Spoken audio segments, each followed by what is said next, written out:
The Saints are closer than people think. Let me know what you guys want to know. Put it in the comment section, like and subscribe. This is Rob Pruitt with the Bayou Breakdown.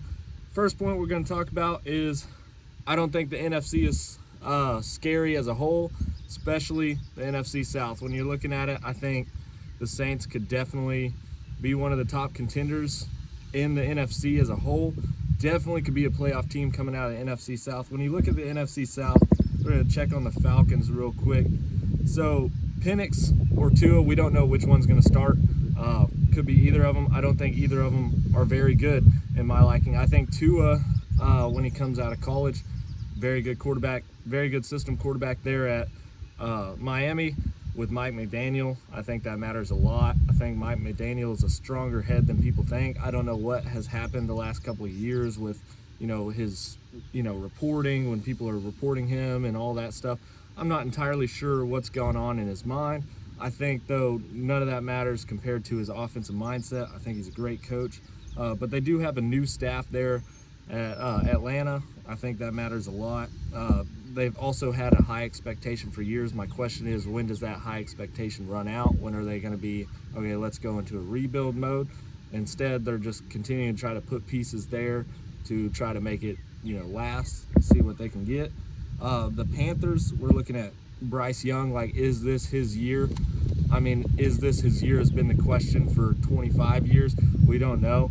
I don't know. I don't think this is going to be Bryce Young's year. I don't think he takes another step. I think year 1 to year 2 for a quarterback is the biggest chance to take a step.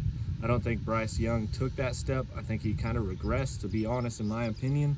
The other issue with Carolina is I just don't believe that they're very proven. I don't think they have a proven set of skills. I think they're kind of all over the place. And I do think the same thing with Kellen Moore that I worry about, like Sean Payton. For all of the Saints viewers, we know Sean Payton for so long. With Carolina, they put too many pieces in to where they kind of get too cute, and it ends up ruining the system. Now you got Tet. I don't know if McMillan's going to do very much. We'll see this year if he has a big year. I think if he does have a big year, it might be on the back burner of Bryce Young on the bench. We'll have to see how that plays out.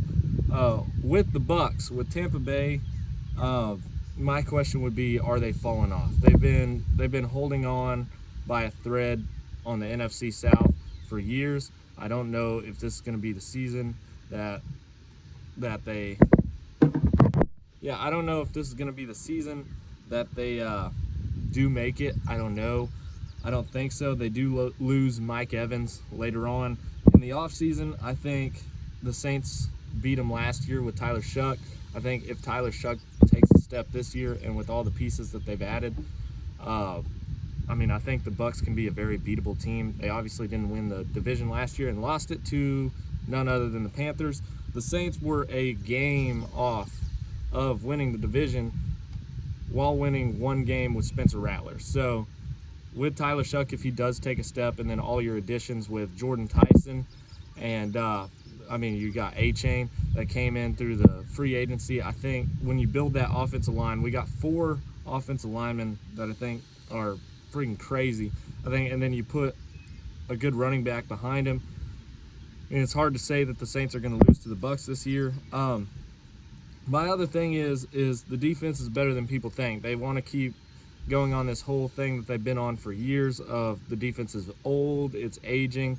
Who's really old on the Saints defense anymore? Just because they're no-name players doesn't mean they can't fit in the system of Brandon Staley. And Brandon Staley seems to have put this star nickel cornerback role into play. It's been working phenomenal. They had the 9th best defense last year on ESPN. When you go to the offensive side, you're looking at a top 5 offensive line. If Tyler Shuck takes a step, you got the top 5 offensive line. The only weak point on that offensive line is Cesar Ruiz. If Cesar Ruiz gets bent, for Cesar Ruiz to be your last offensive lineman on the board, if you're ranking them, that's a pretty dang good offensive line in my opinion. We did bring in, like I said, new skill players.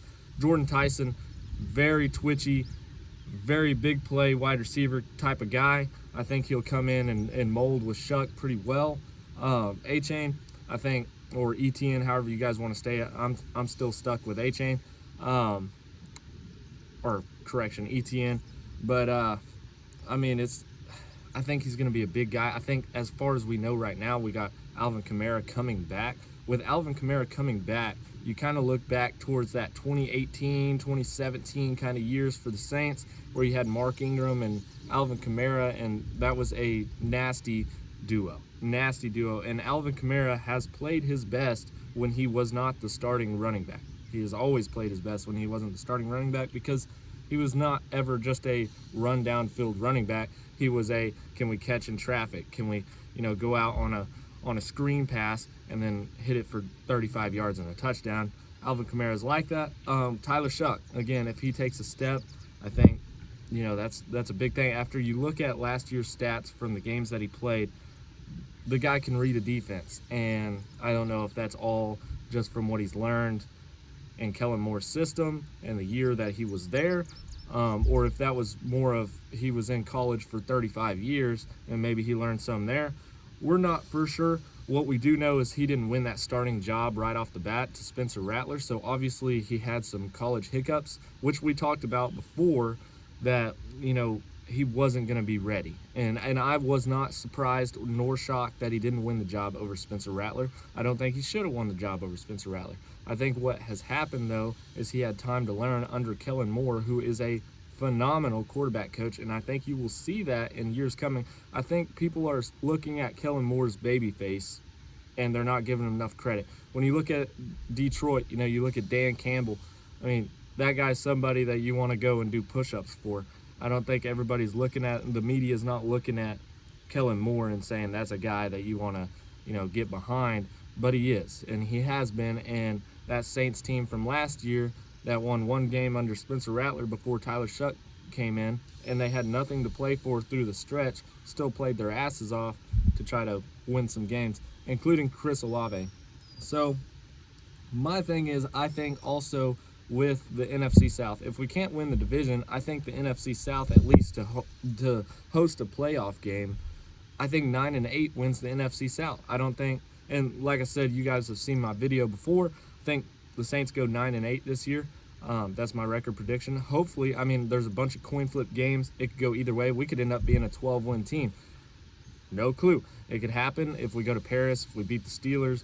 We don't know for sure, but I think 9-8 could win the division for us, and I definitely think that's a hittable goal for the New Orleans Saints this year. I think Kellen Moore's got a great system. We'll have to see how it plays out. There's too many pieces in there to not work out. If it doesn't work out, I think he kind of falls under that Sean Payton deal, where there's too many pieces that he's trying to mold together and put into a puzzle piece. And that puzzle piece is just an extra on a puzzle piece, or on a puzzle game that you bought from the store, and you just can't fit that extra in. But I don't think that's what's going to happen. I think Kellen Moore's a really smart mind. I think he's got a great offensive mind. I think Brandon Staley knows what he's doing with the defense. The defensive line has, been buffed up, and then when you bring back Chase Young, I think Chase Young's a crazy, he's honestly a two-headed beast when you look at what he can do on the defensive line, and I think he's going to come out with a bunch of sacks. We'll have to see what happens, and that's all I got for you guys today. This is Bayou Breakdown. Thank you guys for watching. Peace out.